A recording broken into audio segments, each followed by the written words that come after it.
Hello guys, അപ്പോൾ ഞങ്ങളിന്ന് തേക്ക് മ്യൂസിയം കാണാൻ വേണ്ടി പോകുന്നു കേട്ടോ. അപ്പോൾ വെക്കേഷനൊക്കെ ആയപ്പോൾ മോനിക്ക് എവിടേക്കെങ്കിലും പോകണം കേട്ടോ. അപ്പോൾ അങ്ങനെ ഇറങ്ങിയതാട്ടോ. അപ്പോൾ ചൂടൊക്കെയാണ്, പോണില്ല എന്നൊക്കെ കേട്ടോ ആദ്യം വിചാരിച്ചത്. പിന്നെ ഇവനിക്ക് പോകണം നിർബന്ധം. അപ്പോൾ അങ്ങനെ ഓനെ കൂട്ടിയിട്ട് അങ്ങനെ പോകുന്നതാട്ടോ. അപ്പോൾ നല്ല വൈബാട്ടോ തേക്ക് മ്യൂസിയം കാണാൻ. അപ്പോൾ നിങ്ങൾ ട്രെയിനിന് കേട്ടോ പോകുന്നത് ഗൈസ്. പക്ഷേ ട്രെയിന് കിട്ടിയില്ല കേട്ടോ. അപ്പോൾ തിരിച്ച് പോകുമ്പോൾ അതിൽ പോകാമല്ലോ വിചാരിച്ചു. അപ്പോൾ അങ്ങനെ ബസ്സിനാട്ടോ പോകുന്നത് അവിടുന്ന്. അപ്പോൾ നല്ല വൈബാട്ടോ, നല്ല കാണാനൊക്കെ നല്ല ഭംഗിയാട്ടോ. പിന്നെ തിരക്കിൻ്റെ കാര്യമൊന്നും പറഞ്ഞിട്ടോ, നല്ല തിരക്കുണ്ടായിരുന്നു കേട്ടോ ഗൈസ്. കാരണം ഇപ്പോൾ വെക്കേഷനൊക്കെ ആയതുകൊണ്ട്. പിന്നെ ചൂട് പിന്നെ പറയുമുണ്ട് കേട്ടോ, നല്ല ചൂടുണ്ടായിരുന്നു. പക്ഷെ മരങ്ങളൊക്കെ ചൂട്ടിലിരിക്കുമ്പോൾ നല്ല തണലും ഉണ്ടായിരുന്നു കേട്ടോ. അങ്ങനെ രണ്ടും ഉണ്ടായിരുന്നു. അങ്ങനെ പിന്നെ ഞങ്ങളവിടെ നിന്ന് കുറച്ച് നേരം ചില്ലൊക്കെ ആയിട്ട്. അപ്പോൾ ഞങ്ങൾ എത്തിയപ്പോൾ തന്നെ 10-11 മണി കഴിഞ്ഞിരുന്നു കേട്ടോ. നേരത്തെ പോകണേന്ന് കേട്ടോ. എന്നാൽ നല്ല രസമായിരുന്നു കേട്ടോ. അപ്പോൾ പോണവരൊക്കെ ഉണ്ടെങ്കിൽ ഒന്ന് നേരത്തെ വിട്ടാൻ വേണ്ടി. അപ്പോൾ നല്ല ഭംഗിയൊക്കെ കേട്ടോ അവിടെ കാണാനൊക്കെ. പിന്നെ നല്ല ചൂടും കുറവേക്കാരം. അപ്പം പിന്നെ ഞങ്ങൾ അവിടെ നിന്ന് പിന്നെ ഫുഡൊക്കെ കഴിച്ചിട്ട് ഞങ്ങൾ പോയത് കേട്ടോ. പക്ഷെ അതൊന്നും എനിക്ക് വീഡിയോ എടുക്കാൻ പറ്റില്ല കേട്ടോ. അങ്ങനെ കാരണം അതൊന്നും എനിക്ക് ഈ കുട്ടികളെ എനിക്ക് വെച്ചിട്ടാണ് വീഡിയോ എടുക്കാൻ പറ്റുന്നുണ്ട് കേട്ടോ ഗൈസ്. അപ്പം അങ്ങനെ വീഡിയോ എടുത്തില്ല കേട്ടോ അതൊന്നും.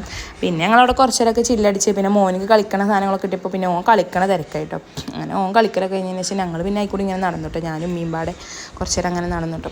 അപ്പോൾ ഓരോരുത്തർ കമൻറ്റ് ചെയ്യുന്നിട്ട് ഇതാരാ അമ്മായി വേണമെന്നൊക്കെ ചോദിച്ചിട്ട്. അപ്പോൾ ഉള്ളത് പറയാമല്ലോ, ഇതിൻ്റെ അമ്മായി മെല്ലട്ടോ ഗൈസ്, ഇതിൻ്റെ ആകെയുള്ളൊരു ഉമ്മട്ടോ ഗൈസ്. അപ്പോൾ ഒരു പാവം പിടിച്ച ഉമ്മട്ടോ. ഈ ഉമ്മനെ കണ്ട എല്ലാവരും പറയട്ടോ ഇതിൻ്റെ ഉമ്മയാണോ എന്താ. ആ പണ്ടൊക്കെ എല്ലാവരും ചോദിച്ചിട്ടോ ഇത് എൻ്റെ അമ്മ തന്നെയാണോ എന്താ എൻ്റെ അമ്മ എന്താ. അപ്പോൾ എന്താ അങ്ങനെ ചോദിക്കണമെന്ന് ചോദിച്ചാൽ പറയും ഇത്രയും വലിയ കുട്ടി നിങ്ങൾക്ക് ചോദിച്ചിട്ടോ.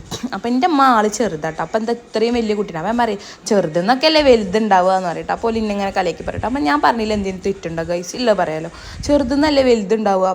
അപ്പം എൻ്റെ അപ്പം ഹൈറ്റ് ഉണ്ട്, എൻ്റെ അമ്മ ഹൈറ്റ് ഇല്ല. എഴുതിയിട്ട് ഇപ്പോൾ ഞാൻ അപ്പോൾ ചെറുതന്നെ ആവണം നിർബന്ധമൊന്നുമില്ലല്ലോ പറയട്ടെ. ഞാൻ അപ്പോൾ എനിക്കതൊന്നും ഇഷ്ടമല്ല കേട്ടോ അങ്ങനെ പറയണം. അപ്പോൾ ഞാനത് അപ്പം പറയട്ടോ. അപ്പോൾ എനിക്കതൊന്നും പറ്റില്ല കേട്ടോ ഗൈസ്. അപ്പോൾ ഞാൻ പറഞ്ഞതിൽ എന്തെങ്കിലും തെറ്റുണ്ടോ ഗൈസ് ഉണ്ടെങ്കിൽ പറയട്ടോ ഗൈസ്. പിന്നെ എൻ്റെ അമ്മേൻ്റെ സ്വഭാവം എങ്ങനെയാ വെച്ചാൽ ഒരു പാവം പിടിച്ചതാട്ടോ. ഒരാൾ ഇങ്ങോട്ട് വന്ന് ഉമ്മാനെ തോണ്ടിയാൽ പോലും എൻ്റെ അമ്മ അങ്ങോട്ടൊന്നും പറയില്ല കേട്ടോ. അങ്ങനെ ഒരു സ്വഭാവട്ടെ എൻ്റെ അമ്മേൻ്റെത്. പക്ഷെ ഞാൻ അങ്ങനെയല്ല കേട്ടോ. എന്നെ ആരെങ്കിലും എന്തെങ്കിലും പറഞ്ഞാൽ ഞാൻ തിരിച്ചങ്ങോട്ട് പറയട്ടോ. അങ്ങനെ ഒരു സ്വഭാവട്ടെ എൻ്റെത്. അപ്പോൾ എൻ്റെ അമ്മ ഇച്ചിരി പാവമാണ്, അങ്ങനെ ഒരു ആളാട്ടോ. അങ്ങനെ ഇമ്മാനോട് എന്തും പറയട്ടോ ആർക്കും ആണെങ്കിലും. കാരണം അമ്മ കേട്ട് അങ്ങനെ ഇരിക്കൂട്ടോ. പക്ഷെ എന്നോട് ആരും ഒന്നും വന്ന് പറയില്ല കേട്ടോ. ഞാൻ നല്ല അങ്ങോട്ട് പറയട്ടോ.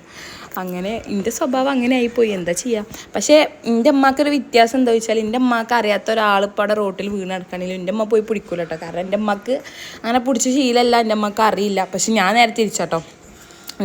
അറിയാത്ത ഒരാൾ അവിടെ കിടക്കുന്നുണ്ടെങ്കിൽ ഞാൻ പോയി നീപ്പിക്കും കേട്ടോ. കാരണം എൻ്റെ മെൻറ്റാലിറ്റി അങ്ങനെയാണ്. ഇപ്പോൾ അയാളെന്താ ചിന്തിക്കുക അങ്ങനെയൊന്നും ഞാൻ കരുതൂല കേട്ടോ. പക്ഷെ എൻ്റെ അമ്മ അങ്ങനെയാണ്. അങ്ങനെ പിന്നെ ഞങ്ങൾ ഇവിടുന്ന് വീട്ടിലേക്ക് വരുമ്പോൾ ഞങ്ങൾ അങ്ങനെ ട്രെയിനൊക്കെ കിട്ടിയപ്പോൾ അങ്ങനെ വേഗം ട്രെയിനിൽ കയറി പോരും ചെയ്തിട്ടോ. അപ്പോൾ വീഡിയോ ഇഷ്ടമല്ല എല്ലാവരും സബ്സ്ക്രൈബ് ചെയ്ത് സപ്പോർട്ട് ചെയ്യാൻ മറക്കരുത് കേട്ടോ ഗൈസ്.